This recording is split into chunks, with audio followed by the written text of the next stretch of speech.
श्री राम, जय श्री बालाजी महाराज। आज का जो टॉपिक है बहुत ही इंटरेस्टिंग है और आपके जीवन से जुड़ा हुआ है।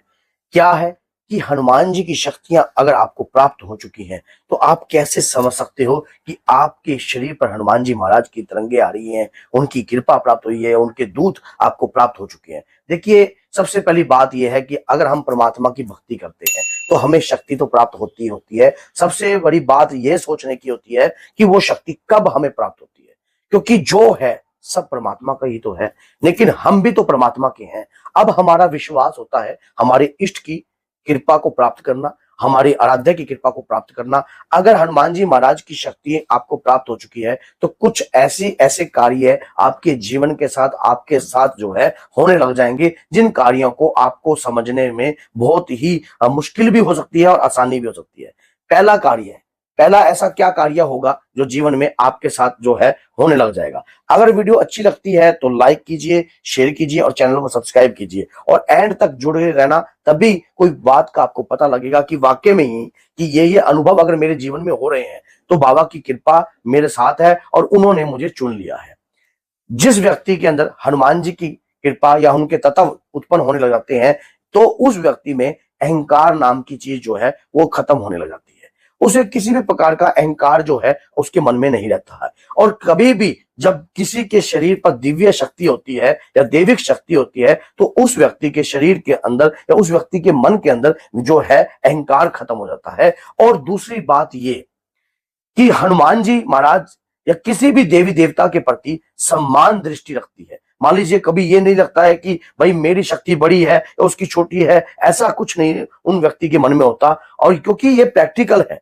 और सबसे बड़ी बात ये होती है कि आपको जब आप हनुमान चालीसा का पाठ करते हो और आप एक ऐसी दुनिया में पहुंच जाते हो जिस दुनिया के बारे में आप जानते नहीं हो, आपको पता नहीं लगता, और पढ़ते पढ़ते पढ़ते पढ़ते आपने जैसे कि एक पाठ किया, दो पाठ किया, तो आपका एकदम ध्यान लगने लग जाता है। और ये आपकी ध्यान उस समय भी लगता है जब आप माला का जाप करते हो। जब माला का जाप करते हो तो आप एक ऐसे लेवल पे पहुंच जाते हो कि जिस लेवल पर आपको ये नहीं पता कि ये चीज मेरे साथ कब हुई थी और ये मैं कहां पहुंच गया था। और जब आपको चेतना आती है, जब आपको होश आता है, तब आपको लगता है यार पता नहीं मेरे साथ कुछ अजीबोगरीब हो रहा है जो कि मेरे साथ पहले कभी भी नहीं हो रहा था। और मैं अब पता नहीं एक अलग सा एहसास मुझे महसूस होता है, जो एहसास आज से पहले कभी भी मुझे नहीं होता था। अब हनुमान जी की किसी भी मंदिर में अगर आप जाते हो तो आपको ने एक अलग से खिंचाव आता है, जैसे कि एक प्यार का, कि अपने इष्ट के प्रति, कि कैसे ना कैसे मैं उनके नाम का प्रचार करूं या कुछ भी करूं, आंखों से आंसू की धारा बहने लग जाती है। और वो धारा पूजा के दौरान भी बहती है और उस दौरान भी बहती है जब आप हनुमान जी की पूजा करते हो तब भी। और किसी भी असहाय व्यक्ति को आप देख नहीं पाते हो, आपके मन में करुणा उत्पन्न हो जाती है, तुरंत तुरंत ऐसा अभाव उत्पन्न हो जाता है कि इसकी हेल्प करनी चाहिए, किसी ना किसी तरीके से हेल्प करनी चाहिए। तो परमात्मा की कृपा आपके शरीर में है, हनुमान जी के तत्व आपके शरीर में आ रहे हैं। और उस दौरान क्या होता है कि जब परमात्मा की दिव्य कृपा आपके शरीर में आती है तो शरीर पर रहकर जन का कल्याण कार्य करने के लिए आपको प्रेरित भी करती है। उस दौरान आपको यह समझना भी चाहिए कि मेरे शरीर पर अगर कोई शक्ति आ रही है तो वो किस उद्देश्य के लिए आ रही है, किस कार्य हेतु के लिए आ रही है। क्योंकि कई लोग इन चीजों को समझ नहीं पाते हैं, जिसके कारण फिर वो शक्ति जो उनके शरीर पर जब उन्होंने कभी किसी कारणवश प्राप्त करी है तो वो शक्ति को खो भी देते हैं बहुत जल्दी। क्योंकि आप जब पूजा पाठ, जब जो भी व्यक्ति लंबे समय तक पूजा पाठ करता है उसकी प्रार्थना स्वीकार जरूर होती है। और ये तो सच्चाई है कि जब आप कलयुग में लगातार कोई भी मंत्र का जाप या कोई भी पाठ का अपने मुख के द्वारा वाचन करोगे तो आपके द्वारा जब मुख से ऊर्जा उत्पन्न होगी वो परमात्मा की श्री चरणों तक जरूर पहुंचेगी। और जब परमात्मा की श्री चरणों तक पहुंचती है तो जीवन में हमारे साथ कुछ ऐसे पल होते हैं, ऐसे अनुभव होते हैं जो हम जिन अनुभवों को नॉर्मल समझ लेते हैं और फिर एंड तक भी हम उन चीज को समझते नहीं। और जब वो शक्ति हमारे साथ होती है और उसके दौरान अगर हम कोई गलत कदम उठा लेते हैं या कुछ ऐसा कार्य कर लेते हैं तो जिसके कारण वो शक्ति को हम खो बैठते हैं। तो अगर कुछ ऐसे ऐसे अनुभव में आपको, ये जो मैंने अनुभव बताए हैं ये प्रैक्टिकल है, कोई थ्योरेटिकल किताबी अनुभव नहीं है।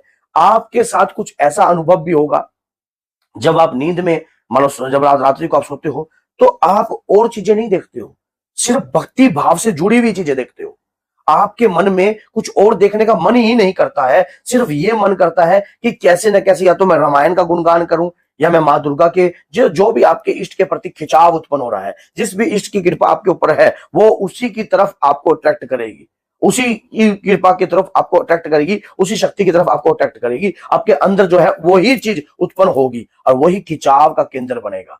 तो इस दौरान क्या अगर आपको होता है रात्रि को आप अगर मोबाइल देखते हो थोड़ी देर, अगर 10 मिनट 15 मिनट, तो आप सिर्फ भजन सुनना पसंद कर रहे हो, और वो भी किसके? हनुमान जी के, किसके? बाबा श्याम के, किसके? माँ दुर्गा के, माँ कालका के। तो ये चीज वैसे नहीं हो रही है, ये चीज अंदर कुछ उत्पन्न हो रहा है, आपके अंदर कुछ उत्पन्न हो रहा है जो आपको दिखाई नहीं दे रहा है।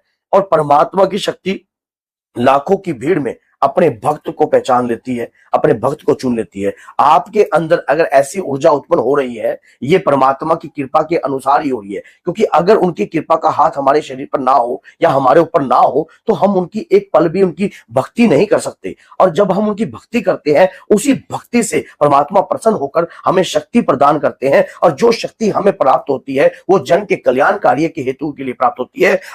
और ये बात हम आपको जब तक आप समझते हो तब तक आप बहुत कुछ खो देते हो अपने हाथों से, बहुत कुछ आपके हाथों से निकल जाता है। इसीलिए अगर जीवन में कुछ भी अनुभव आपको हो रहे हैं, दीपक में फूल बनना ये भी एक आस्था का विषय है, आपको भगवान साधु महाराज के दर्शन होना, बार बार साधु महाराज के दर्शन होना, ये भी एक आस्था का विषय है। कई बार ऐसा भी आपके साथ देखा गया है, आप अधिकतर कहीं भी जाते हो, अधिकतर आपके सामने साधु महाराज आ जाते हैं किसी ना किसी रूप में, और कभी ना कभी आपके साथ आकर वो कहीं ना कहीं आपको ललकारते भी हैं या कुछ ऐसा भी अपने मुख से बोल देते हैं जिसके कारण आपको क्रोध आए। लेकिन उस अवस्था में आपको क्रोध नहीं आता है, आप उस अवस्था को बड़ी अच्छी तरीके से हैंडल कर लेते हो। तो ये किस कारण हुआ? ये आपका धैर्य, आपके अंतर की ऊर्जा ने क्योंकि वो ऊर्जा एक ही दिशा में जा रही है, वो ऊर्जा श्री हनुमान जी की चरणों में जा रही है, और वही उन्हीं को प्राप्त करने का लक्ष्य है। कहते हैं कि जब आप अपने लक्ष्य को ठान लेते हो तो आपको कोई भी शक्ति आपको रोक नहीं पाती आपके लक्ष्य तक पहुंचने के लिए, चाहे आपके पितरों की शक्ति हो या आपके कुल की शक्ति हो या कोई भी। जब आपने हनुमान जी से लगन लगा ली है, माँ दुर्गा से लगन लगा ली है, माँ कालका से लगन लगा ली है, गोरख बाबा से लगन लगा ली है, तो आपको उनकी कृपा प्राप्त करने के लिए कोई भी शक्ति आपको रोक नहीं पाएगी, और आपको वो कृपा प्राप्त जरूर होगी। थोड़ा समय लग सकता है, किसी भी कार्य में कुछ विघ्न हो सकता है, आपकी तपस्या से, आपके कर्म से जुड़ा हुआ विघ्न हो सकता है, लेकिन ऐसा नहीं है कि आप सफल ना हो, आप सफल जरूर होगे। तो अगर आपके साथ भी ऐसा कार्य हो रहा है, आपको भी अगर हनुमान जी की इस प्रकार के सिम्टम्स जो उत्पन्न हो रहे हैं, सिम्टम्स कई प्रकार के उत्पन्न हो सकते हैं,